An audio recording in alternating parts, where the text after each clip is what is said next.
लाल आतंक का सबसे बड़ा चेहरा हिडमा ढेर कर दिया गया। कुख्यात नक्सली हिडमा को सुरक्षा बलों ने ढेर किया है। छत्तीसगढ़ आंध्रा बॉर्डर पर मारा गया हिडमा 1 करोड़ का इनामी नक्सली था हिडमा। और अमित शाह ने गृह मंत्री ने 30 नवंबर तक डेडलाइन दी गई थी।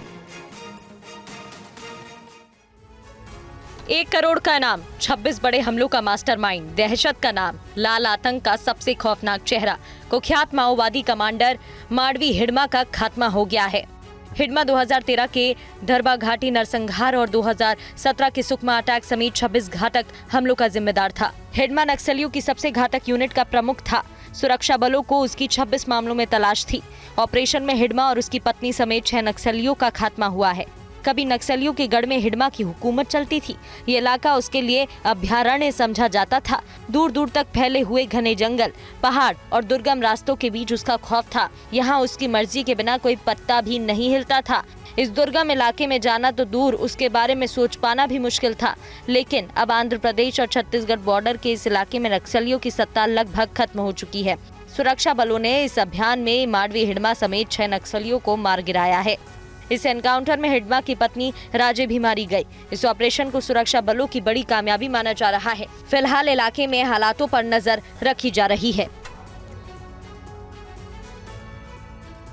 और नक्सली हिडमा के मारे जाने के बाद अमित शाह ने टॉप अफसरों से बात की है। नक्सल अभियान में लगे अफसरों से गृह मंत्री ने बातचीत की है। डेडलाइन से पहले ही हिडमा मारा गया है।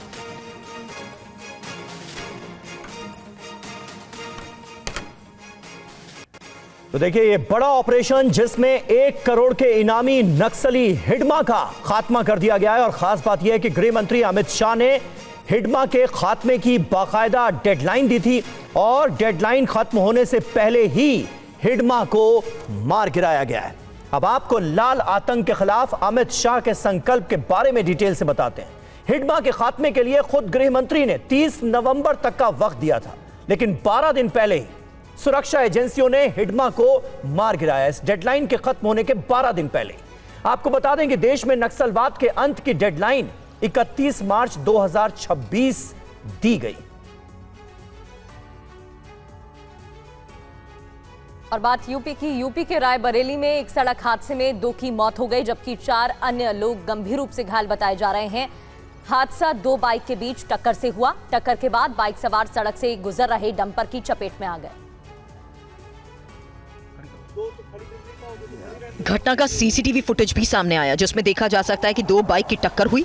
उसके बाद बाइक सवार डंपर के नीचे आ गया, जिसमें पिता और बेटे की मौत हो गई, जबकि दूसरी बाइक पर सवार 2 युवक भी गंभीर रूप से घायल हो गए। हादसे की तस्वीरें पास के पेट्रोल पंप पर लगे सीसीटीवी में रिकॉर्ड हुई। हादसे के बाद डंपर चालक मौके से फरार हो गया। मृतकों की पहचान आशिक अली और उनके पुत्र असलम के रूप में हुई है, जो मोटरसाइकिल पर सवार थे। इसी मोटरसाइकिल पर सवार आशिक अली की पत्नी और पुत्री भी गंभीर रूप से घायल हुए। दूसरी मोटरसाइकिल पर सवार नीरज और राजकुमार भी दुर्घटना में गंभीर रूप से घायल हुए हैं। स्थानीय लोगों की सूचना पर पुलिस तुरंत मौके पर पहुंची। पुलिस ने शवों को कब्जे में लेकर पोस्टमार्टम के लिए भेजा। घायलों को तत्काल दलमऊ सामुदायिक स्वास्थ्य केंद्र पहुंचाया गया, जहां उनकी गंभीर हालत को देखते हुए उन्हें जिला अस्पताल रेफर किया गया। वहीं सीसीटीवी फुटेज के आधार पर डंपर चालक की पहचान भी की जा रही है।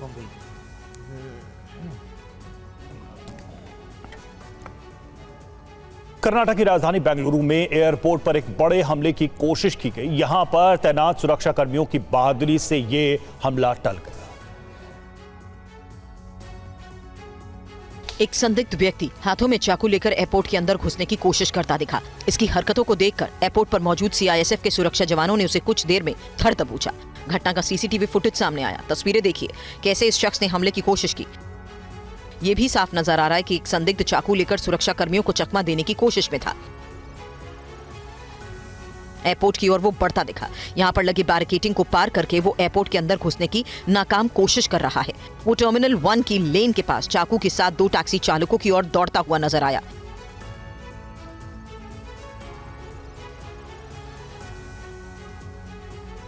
तभी वहां मौजूद सीआईएसएफ के जवानों ने तुरंत उसका पीछा किया और कुछ ही देर में हमलावर को धर दबोचा गया।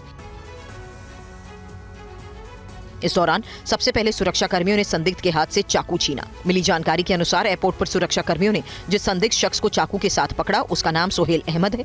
पुलिस इस शख्स से पूछताछ कर रही है।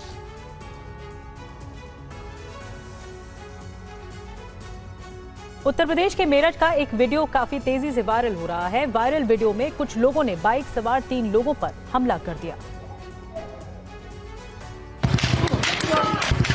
मेरठ के भोला रोड पर 5 हमलावरों ने बाइक सवार युवक अजीम और शोहेब पर लाठी डंडों से हमला किया। मारपीट का 19 सेकंड का ये वीडियो सोशल मीडिया पर वायरल है। वायरल वीडियो कुछ दिन पहले का बताया जा रहा है। पुलिस मारपीट करने वालों की तलाश में जुटी है। खड़ौली के रहने वाले फैजान ने 8 अक्टूबर को थाने में केस दर्ज कराते हुए बताया कि उसका भाई अजीम और चचेरे भाई शोहेब बाइक से मेरठ जा रहे थे। इस बीच भोला रोड पर दोनों को 5 नकाबपोश हमलावरों ने बाइक को ओवरटेक करके रोक दिया। इसके बाद हमलावरों ने लाठी डंडों से जानलेवा हमला बोला। मारपीट के दौरान शोहेब ने भागकर जान बचाई। अजीम सड़क पर गिरकर बेहोश हो गया। हमलावर अजीम की पिटाई करते रहे। मारपीट का वीडियो एक राहगीर ने अपने मोबाइल में कैद किया। सोमवार को वायरल वीडियो पुलिस अधिकारियों के पास पहुंचा। पुलिस हमलावरों की तलाश में लग गई। एसपी सिटी आयुष विक्रम सिंह का कहना है कि केस दर्ज है। मारपीट करने वाले लोगों की पहचान की जा रही है। जल्द ही सभी को पकड़ लिया जाएगा। और उत्तर प्रदेश के प्रयागराज जिले से हैरान कर देने वाला मामला सामने आया है, जहां पट्टे की जमीन से अवैध कब्जा हटाने गई राजस्व टीम पर ही हमला हो गया। आक्रोशित भीड़ ने राजस्व टीम पर पथराव कर दिया। हमले में नायब तहसीलदार राजेश शुक्ला घायल हो गए। इस दौरान एक मकान और झोपड़ी में किसी अज्ञात व्यक्ति ने आग लगा दी। मौके पर अफरा तफरी मच गई। घटना गंगानगर जोन के बहरिया थाना इलाके के करनाईपुर गांव की है।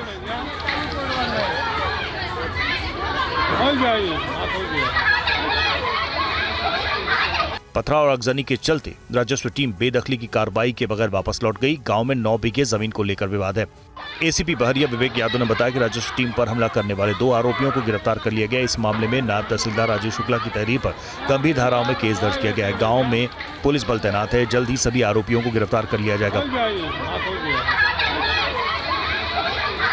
पुलिस ने भी बताया कि गांव में करीब 9 बीघा जमीन है, जिसकी कीमत लगभग 3 करोड़ रुपए बताई जा रही है। लंबे समय से विवाद का केंद्र है। इस जमीन पर राजेंद्र कुमार शर्मा का पैतृक मकान है। दस्तावेज के मुताबिक ये जमीन राजेंद्र के दादा श्यामलाल को 1980 में पट्टे पर मिली थी।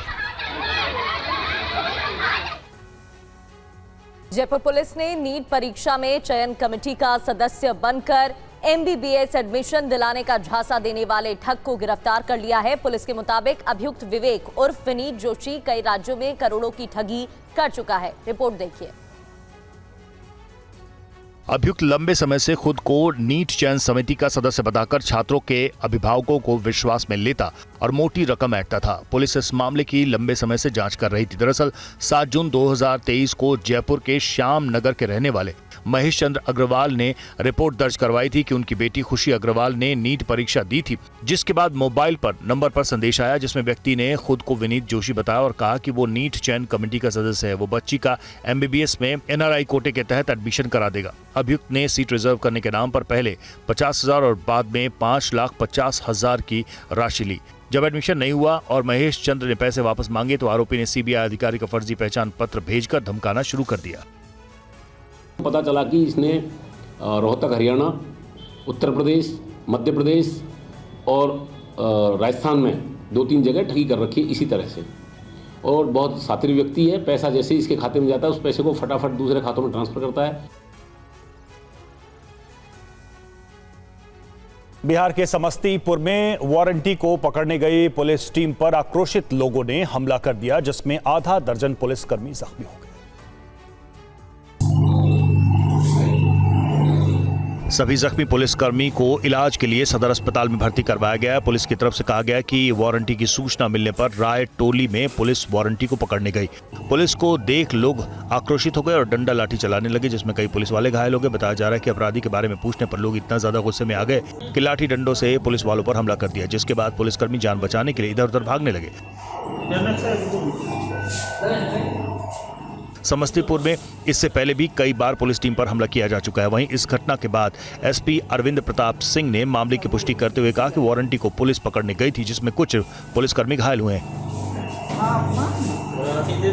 जिनका इलाज किया जा रहा और वारंटी को पकड़ने के लिए पुलिस टीम बनाई गई है। घेराबंदी कर अलग अलग जिले के थाना के सीमा को सील कर दिया गया है। जल्द ही वारंटी को गिरफ्तार कर लिया जाएगा। साथ ही पुलिस के साथ मारपीट करने वाले लोगों की भी पहचान की जा रही है।